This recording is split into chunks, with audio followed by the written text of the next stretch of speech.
friends, welcome to Law and GK. So friends, on this channel we discuss the contents of law and previous year papers of judicial services and other legal exams. So friends, in today's video we are going to discuss the preliminary exam paper of Himachal Pradesh Judicial Services 2019 paper Civil Law 1. So friends, if you are new on this channel, I would like to recommend कि आप जो है इस channel को जल्दी से subscribe कर लीजिए because it will be very beneficial for you in your preparation for judiciary and other legal exams. And while subscribing, don't forget to press the bell icon so that you can get the notification of our upcoming videos. And if you like this video, just click the like button over there and appreciate this with your friends so that they can come to know about this channel as well. And अगर आपको हमारे efforts अच्छे लगे हों तो in addition to like and subscribe, kindly give us a super thanks. Super thanks is a way to help the content creator. Means if you like the videos, you can just donate some money to them in form of tips. Minimum starts with 20. Minimum is 20 rupees. तो देखिए कुछ इस तरीके से आता है ये exam paper. ये डिजिटल कॉपी है इस एग्ज़ाम पेपर की, ये मैंने ऑनलाइन डाउनलोड किया है, आपको ये मिल जाएगा। तो ए सीरीज़ है, 100 क्वेश्चंस, 100 मार्क्स का है। यहाँ आपको रोल नंबर भरना होता है, यहाँ आपको रोल नंबर भरना होता है। और देखिए 50 क्वेश्चंस आते हैं हर पेपर में, 3 पेपर होते हैं 1-1 घंटे के, और इसमें नेगेटिव मार्किंग नहीं होती। देखिए लिखा हुआ no penalty for wrong answers. तो क्वेश्चन नंबर 1 है, if the suit dismissed due to default of the plaintiff and if there is subsequent suit between same parties then decision in the first suit would operate as RJ या फिर not. देखिए जो dismissal of default होता है that is not a decree, लिखा हुआ है section 2(2) of CPC में, जहाँ पे डिक्री की डेफिनेशन है। तो डिक्री क्या होती है, जो पार्टीज के राइट्स को फाइनली डिटरमाइन करे ऑन मेरिट्स। तो ये मेरिट पे तो हुआ नहीं, इसमें डिफॉल्ट है, तो ये रेस जुडिकाटा इसमें नहीं लगेगा, does not amount to res judicata, C is the answer. Next is 2, which of the following orders deal with suit against indigent person. देखिए इंडिजेंट पर्सन का ऑर्डर कौन सा है, 33, तो B is the answer. Order 32 क्या है, suit by और against minor या फिर पर्सन अनसाउंड। 34 किसके लिए है, मॉर्टगेज सूट, एंड 35 क्या है, interpleader suit. Next 3, the CPC define decree under 2(2) A is the answer. देखिए बताया था मैंने, अभी डिस्कस किया ही था ये। 8 में क्या है, जज। 2(6) क्या है, फॉरेन जजमेंट। 2(12) क्या है, mean profits. Next 4, as per order 39 of CPC, the court is required to dispose of the application for injunction within। तो देखिए जो नॉर्मल इंजंक्शन है ऑर्डर 39 में, उसके लिए कोई टाइम पीरियड फिक्स नहीं किया गया है, जबकि जो 3A में लिखा हुआ था, ऑर्डर 39 रूल 3A में लिखा हुआ है कि जहाँ पर एक्स पार्टे इंजंक्शन अगर दी गई है तो उस एप्लीकेशन को जो है 30 डेज में करना है। तो टाइम पीरियड सिर्फ ये 30 डेज का, अब ये मान सकते हैं कि उसमें जो ऑर्डर 39 में सिर्फ ये 30 डेज का टाइम पीरियड लिखा गया है।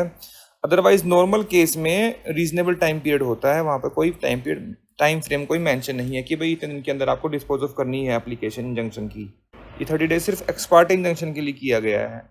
मैं कहूँगा कि ये क्वेश्चन भी प्रॉपर नहीं है। नेक्स्ट 5 है, provision relating to counter claim is prescribed under order 8 rule 6A, D is the answer.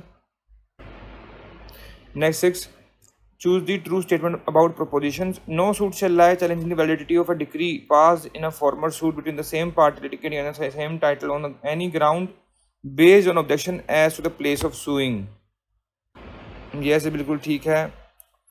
Former suit means a suit which has been decided prior to the decision in the suit in which the validity of decree is questioned. बिल्कुल ठीक है। Date of institution is a material factor in deciding former suit. फिर third है, date of institution is material factor in deciding former suit. Date of institution से क्या मतलब है deciding करने का फॉर्मर सूट में, ये हो गया इनकरेक्ट। तो 1 and 2 are correct and 3 is incorrect, A is the answer. Next is 7, फिर से वही है, ट्रू स्टेटमेंट बतानी है, प्रपोजिशंस हैं। All objections with respect to the place of suing must be taken in the court of first instance, ये लिखा हुआ है सेक्शन 21 ऑफ सीपीसी में। फिर है, objection with respect to the place of suing can not be allowed after settlement of issues, नहीं तब कर सकते हैं, ये हो गया रॉन्ग। फिर है, objection as to competence of the court with reference to pecuniary limit of jurisdiction may be allowed even after settlement of issue if there has been consequent failure of justice. Yes, this is correct. So 1 and 3 are correct and second is incorrect. C is the answer. Next is 8. Choose a true statement about propositions. Proposition है where on the fixed date is found that summons has not been served upon the defendant in consequence of the failure of the plaintiff to pay the court fee. The court may dismiss the suit. Yes, it is correct. Rekha mention किया गया है. ये है order 9 and rule 2. फिर है where neither party appears and suit is called on hearing, the court may make an order the suit be dismissed. Yes, ये भी ठीक है.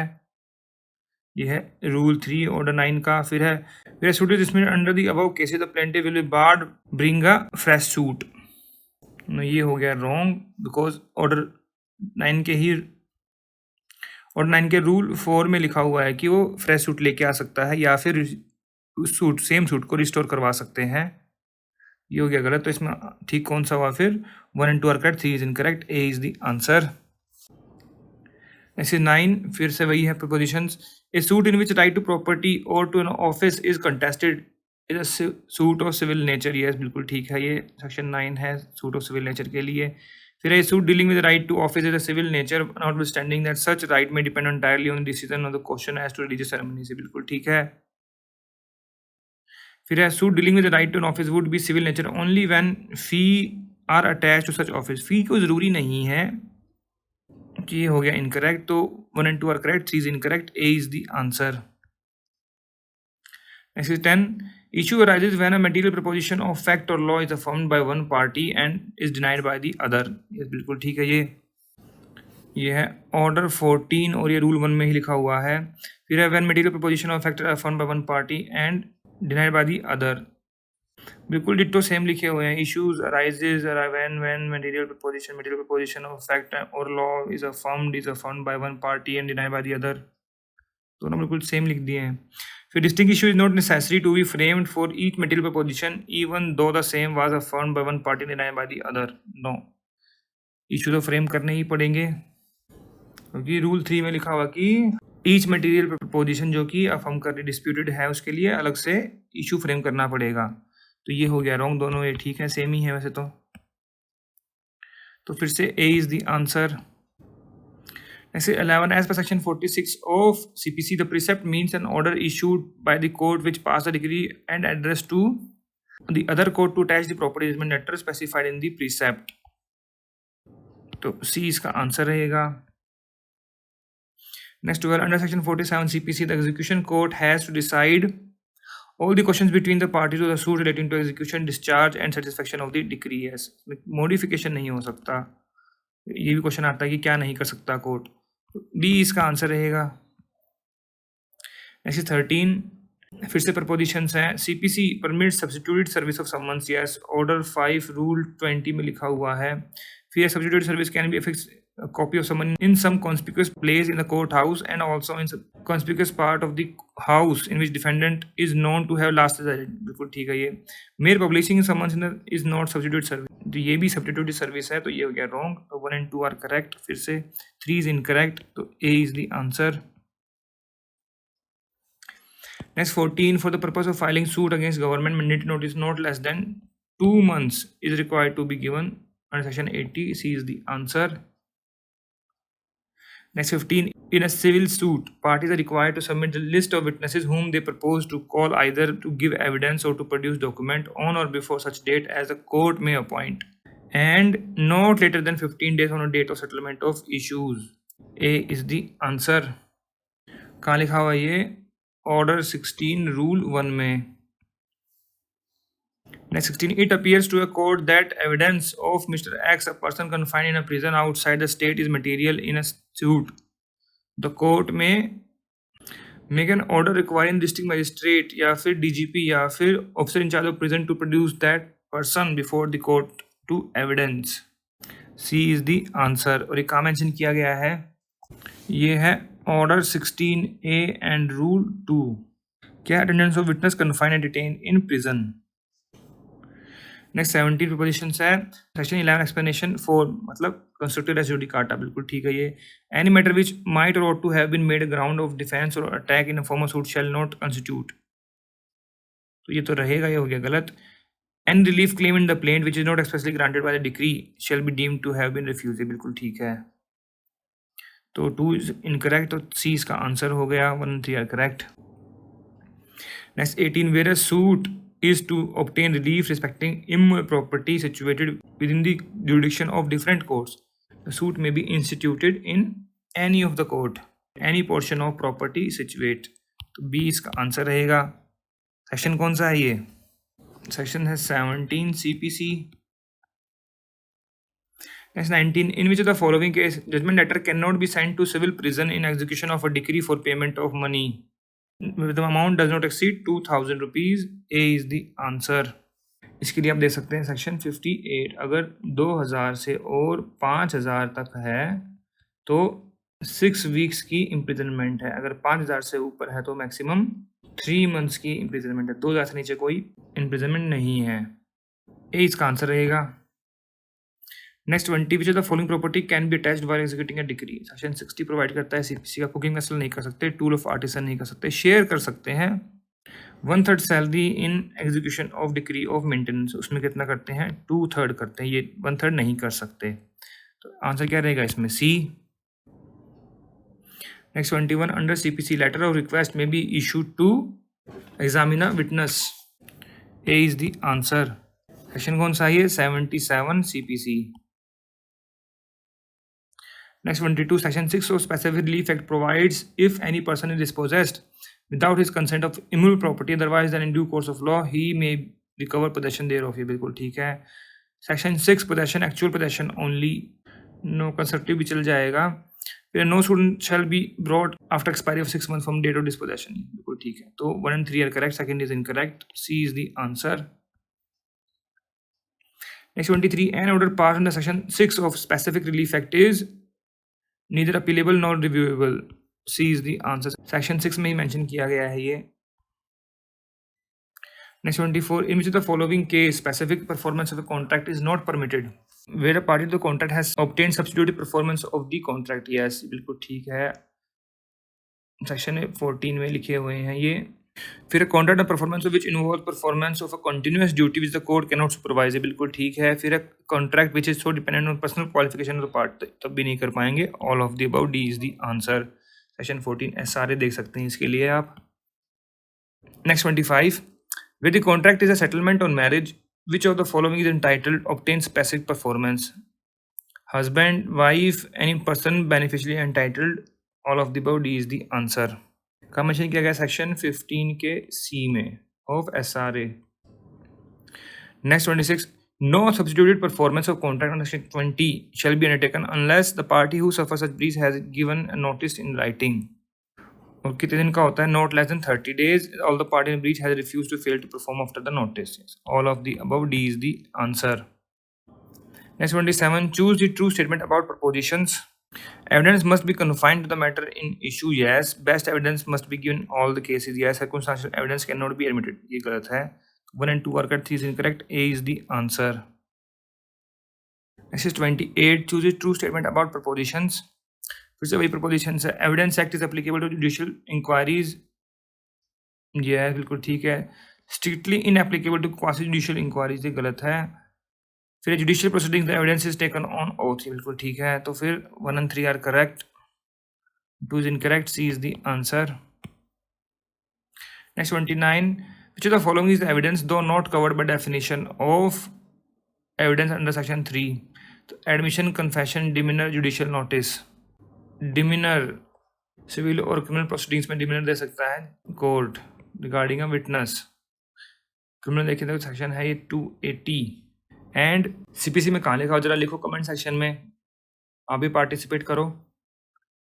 Next 30, which of the following is a question of law as per evidence act? Relevancy, admissibility, both. तो both of these, C is the answer.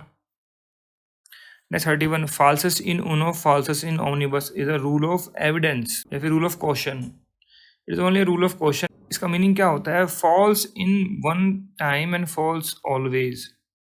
तो कोई एक बार गलत है इसका मतलब ये नहीं कि बार बार गलत हो जाएगा, इसलिए एप्लीकेबल नहीं है इंडिया में, इसलिए बोलते हैं इस rule of question. B is the answer. Next 32 propositions हैं. Section 6 prescribe rule of for relevancy of an evidence which is a part of same transaction. Yes. Proximity of time, place and continuity of action are suggestive of part of same transaction. ये बिल्कुल ठीक है. फिर psychological acts may also form part of same transaction. Yes, बिल्कुल ठीक. All of the above are correct. D is the answer. Next 33. X is prosecuted for murder of Y. During trial, evidence is adduced that X and Y had a verbal altercation in which accused X has threatened to kill Y. The fact that soon after the threatening statement, X had purchased the same knife which was used to stab Y. So what this shows? Motive under section 8. C is the answer. Next 34. Test identification period is admissible under section 9. C is the answer.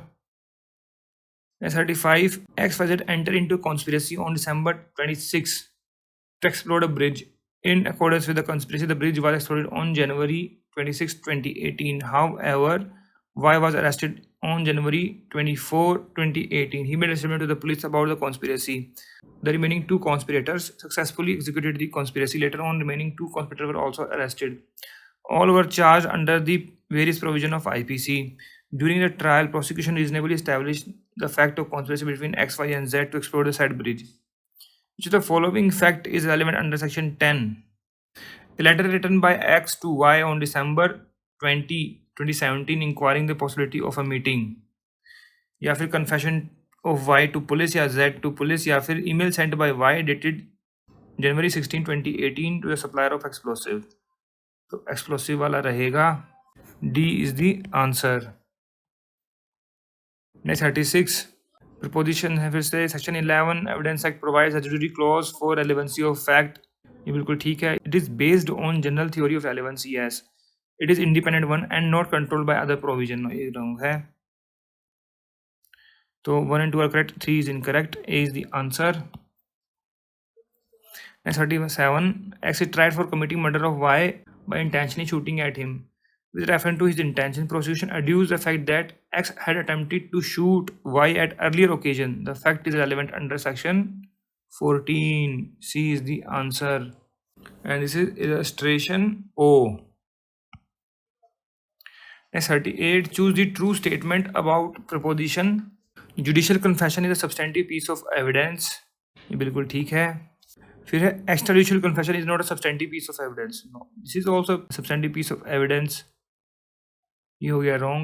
Confession of co-accused is admissible against the other as well. Yeah, but if they are in same trial. ये mention नहीं किया यहाँ पर, पूरी statement नहीं लिखी है, but general statement लिख दिया है, तो ठीक है ये. तो 1 and 3 ठीक है, second incorrect है, तो C is the answer.